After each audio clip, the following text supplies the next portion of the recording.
I'm sure you've heard the phrase only in New York before, right? Well, in today's video, I'm going to share with you 3 stories that truly fit the bill there. They're going to sound completely fake, but I promise you these stories are 100% real. Stick around afterwards and let me know what your working theories are for these stories, because they truly are mysteries to us still to this day. And without further ado, let's jump right into it.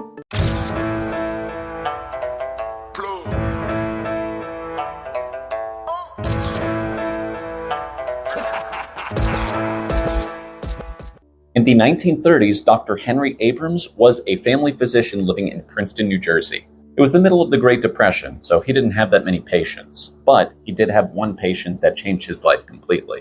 In 1939, the doctor next door informed Abrams that he was going to focus primarily on general surgery moving forward, so he needed a trusted replacement for his most distinguished patient. That patient was the world-famous scientist Albert Einstein. Albert Einstein was in the United States when Hitler rose to power in Germany, so he never returned to Germany.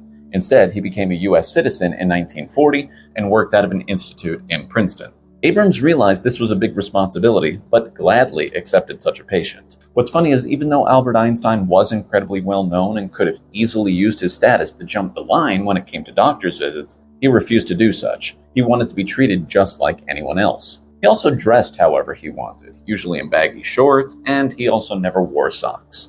He would often request house calls, but only when Abrams was available. He didn't want him to rearrange his schedule just for him.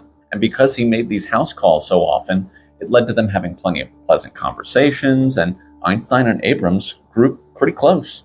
After 2 years of this relationship, Abrams recognized that he also should look into a specialty field like the doctor before him. And Einstein encouraged him to look into ophthalmology, which are the doctors who perform medical and surgical treatments for eye conditions. Einstein even wrote a letter of recommendation for Abrams when he was looking for residency at Wills Eye Hospital in Philadelphia. This hospital played a vital role in establishing ophthalmology as a separate branch of medicine in the United States in the first place, so this would be a great opportunity for Abrams. Einstein would continue seeing Dr. Abrams when he did actually become an eye doctor, and always insisted on waiting in the waiting room. Again, he did not want to be treated any differently because of who he was. Einstein maintained these feelings as he reached the end of his life as well. He was afraid that people would idolize him, so instead of purchasing a grave plot somewhere, Einstein requested that he be cremated and have his ashes spread at a secret location so that he could truly be at peace.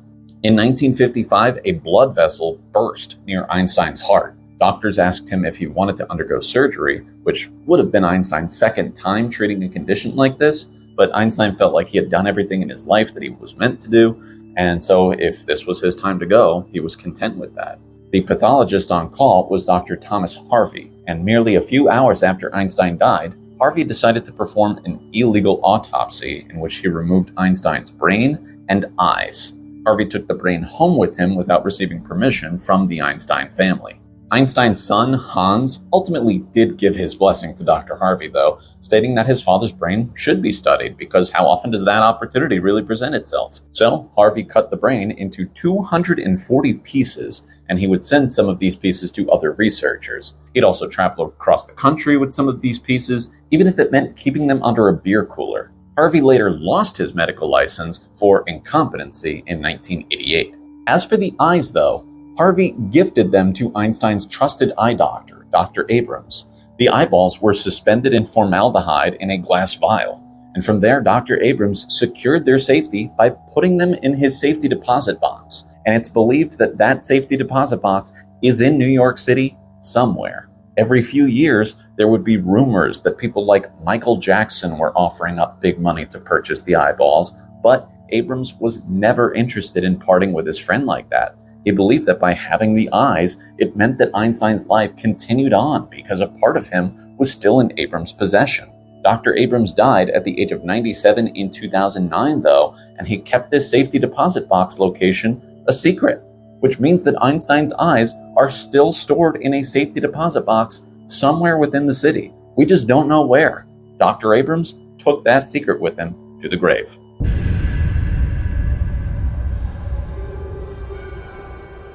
Washington Market opened in 1812 in Lower Manhattan near the Hudson River.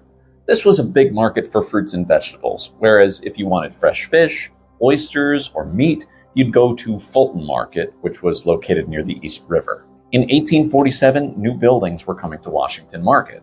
Edgar Hall Lang Sr. had seen some success with his coal business, so he was looking to build some warehouses there. And he wanted something that truly felt different so that his warehouses would be something of a spectacle. Lang commissioned James Bogardus to design a 5-store complex just a few blocks north of where the World Trade Center is today. James Bogardus was the pioneer behind cast iron architecture being used for decorative facades. What was wonderful about cast iron was it could be built at a fraction of the cost of carved stone, and it could be painted to appear stone-like. These techniques allowed for fireproof construction, large window openings, and rounded corners. This was truly the first time a multi-story structure with iron walls had been erected. And with the success of these buildings, other buildings scattered around the city started to copy that idea of incorporating cast iron architecture into their facades. This can be found in abundance in the Soho neighborhood, which has more cast iron buildings than any other neighborhood on planet Earth. And for the next few years, produce dealers would take up space inside of these stores. When Lang died in 1852, the stores continued to be used for decades by these grocery and produce dealers, but unfortunately for these buildings, they didn't really fit in with what was happening in Lower Manhattan at the time. All of these massive buildings were going up on all sides during the 20th century, and the complex was just out of place. It just didn't look like it belonged there. And in 1962, Hunts Point Cooperative Market opened in the Bronx. This effectively pulled the trigger on these stores built by Bogardus. They just were not needed anymore. However, in 1965, the New York City Landmarks Preservation Commission was founded. The Housing and Development Administration turned to them and asked for some help. They saw that there were 25 different sites designated for demolition, but they figured there could be potential landmark status given to some of these buildings in these spaces, and one of those spaces was the old Washington Market. And so the Landmarks Preservation Commission did their homework, and when they ran into the Bogardus building again, they said, you know what? The building has interchangeable parts. That's a big deal. Although we don't think it makes sense to keep the building here, what if we took it apart and put it back together somewhere else? It would be foolish not to look at one of the first cast iron buildings anywhere and not consider it a potential landmark, right? And considering how quickly the building went up, which was just 2 months, they figured they could do it again. So these sides reached an agreement to incorporate the building's facade into a new building somewhere else in the near future. In 1971, since the Bogardus building was in bad shape, it was taken down in parts, it was cataloged, and then it was stored in a vacant lot. The idea was that they would reincorporate the facade into the Manhattan Borough Community College, but that construction wasn't going to begin for another 3 years. That was going to be located in Tribeca, which wasn't far from the building's original location. So this, at the very least, felt like a small victory for preservationists. And so during these 3 years, the pieces of the Bogardus building just sat in a vacant lot. But during that 3-year period, a trio of men discovered the pieces of the building in that lot, and they couldn't believe what they were seeing. All of this free metal, they saw a gold mine. They didn't know what it was, didn't care what it was. They just knew that they could load these big pieces onto a truck and sell off the scrap metal somewhere. And so these men made trips back and forth to this vacant lot and began packing up the pieces of this historical building. While all of this was going on, there was a meeting being conducted at City Hall, and the chairman of the Landmarks Preservation Commission burst into the room exclaiming, "Someone has stolen one of my buildings." Apparently, the chairman had visited that vacant lot, found that all of these different pieces were missing, and immediately hit the metaphorical panic button. So they launched an investigation into figuring out what happened. Luckily, the building contractor was able to obtain a license plate for the truck that had been driving off with their building. But by the time these men were found, 2/3 of the building facade had already been taken and sold. So now there wasn't nearly enough of the building facade to incorporate into the original plan at the community college. So they had to abandon that idea entirely. Instead, they decided to use the remaining pieces for a building in the South Street Seaport. It required much less of the facade. However, they needed to store the pieces again, and somewhere that people wouldn't accidentally stumble upon them and think to steal them for profit.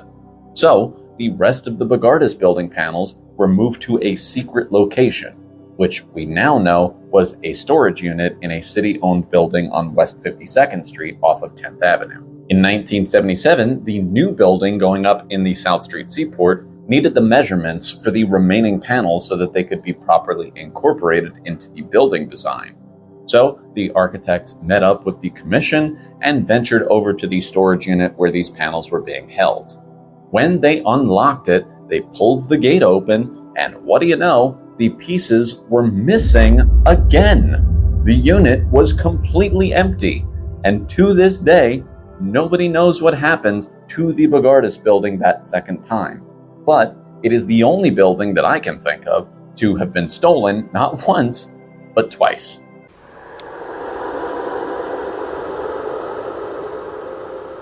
Charlotte Temple was a 15-year-old schoolgirl living in southeast England when a young British officer named John Montreville fell in love with her and hoped to marry her. Although there was an age gap between Charlotte and John, Charlotte also fell in love with John. But their families disapproved of this relationship. Plus, John was being called away to America for the Revolutionary War. With these complications, their love for each other was truly being tested. They wanted to be together, but it seemed impossible unless Charlotte went to America. John was able to convince Charlotte to come with him to New York on the condition that they leave that night and that Charlotte not tell her family where she was going. Charlotte agreed, and the two of them departed across the Atlantic. Charlotte felt guilty about not telling her parents where she was going, though, and knowing that they'd be worried sick about her, attempted to write to them several times. But John would intercept any letter she attempted to write to them to thwart any potential rescue missions. When they arrived in New York, John wasn't around nearly as much. Charlotte was given a house just outside of New York, along with a servant, but she grew to be very lonely. She didn't know anybody in this new land. And on top of that, she was also pregnant. Unfortunately for Charlotte, while away on duty, John fell in love with someone else. He figured he would leave money to Charlotte, he'd give it to his friend to give to her as an apology, but that money never actually made it to Charlotte. Ultimately, she was left abandoned in New York with no money, no family, no friends, and a newborn baby. Then she was evicted from her home and sent to live in the streets, eventually finding a kind woman willing to help her write home to her parents back in England. But by the time her father made it to New York, she was already on her deathbed. It was too late.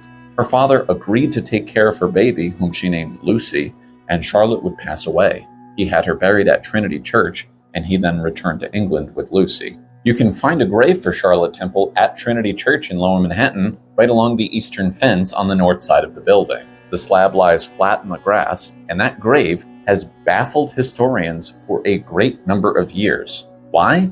Well, it's because Charlotte Temple isn't a real person. That story I just told you is the plot summary for the first bestseller in America. Charlotte Temple, or originally published under the name Charlotte Temple, A Tale of Truth, was a book written by British-American author Susanna Rowson. People were fascinated by this story. The book almost served as a warning to young women about the dangers of the real world.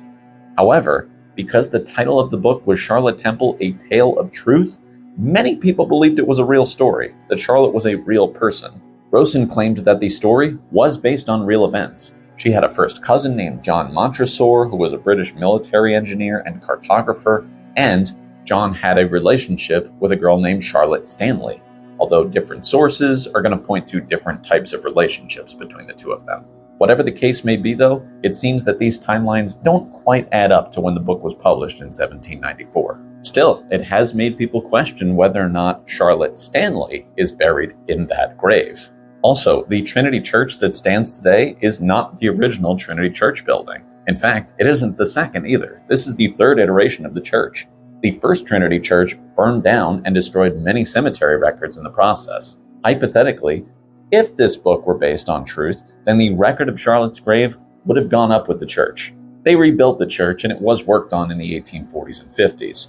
What they did at the time was they put tents all over the cemetery for the artisans involved in the construction, and when the construction was completed, all of the tents were cleared. But when they were, there was a brand new burial slab in the north churchyard for Charlotte Temple. The church had no record that this grave had ever existed. But once again, maybe it did and was just destroyed. But still, what are the odds that nobody had ever noticed this burial slab before? Remember, this was the name of the protagonist in one of the most popular books in the country at the time. Also, don't forget, the people in this cemetery were artisans, masons, a number of different people who not only had access but probably the tools to make amendments to something already in the churchyard. And if it wasn't in the churchyard already, the slab matches the type of stone used in the church, and a mason could have easily made this slab as a joke. As fun as that theory is, it isn't my favorite theory. You see, in 1850, 6 blocks away from Trinity Church was the American Museum, which had a theater used for a variety of different kinds of performances. During that year, there was a staged adaptation of Charlotte Temple. The book had been adapted for the stage, and the show was very popular. Audiences would be able to go see this show, and when the show was over, they could stroll down Broadway and visit the grave of the woman that they had just watched go through tragedy.